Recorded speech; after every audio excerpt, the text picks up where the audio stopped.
चला मुलांनो, आपण आता असं पाहिलं होतं की असं जर असेल तर काय करायचं, दोन्हीची बेरीज करून त्याचं वर्गमूळ काढायचं. पण प्रत्येकालाच ती ट्रिक लागू पडत नाही. तर मग जर वेगळं असेल थोडंसं, आता यांची बेरीज जर केली तर ती वर्गमूळ बरोबर येत नाही. अशा वेळेस काय करायचंय पहा, 25 कशाचा वर्ग आहे? 5चा. तो लिहून घ्यायचा. आता 72 72 अशा लागोपाठ क्रमाने येणाऱ्या कोणत्या दोन संख्येचा गुणाकार आहे? 8 आणि 9. 8 9 72. त्याच्यातली छोटी संख्या घ्यायची 8.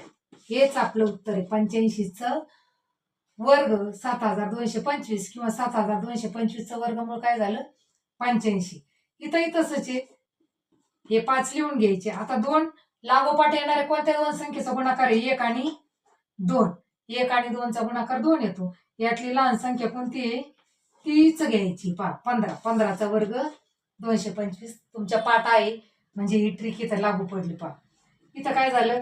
या 25चा वर्गमूळ काय झालं? 5. आता 42 कोणत्या दोन लागोपाठ संख्यांचा गुणाकार आहे? 6 20 7 42. 6 गुणिले 7. त्याच्यातली लहान संख्या कोणती आहे? 6. ती घ्यायची. हेच आपलं उत्तर आलं. याच ट्रिकने या संख्येचं वर्गमूळ काढायचंय आणि कमेंट बॉक्समध्ये नक्की उत्तर द्यायचं. आणि ही ट्रिक आवडली असेल तर व्हिडिओला लाईक अँड शेअर करा.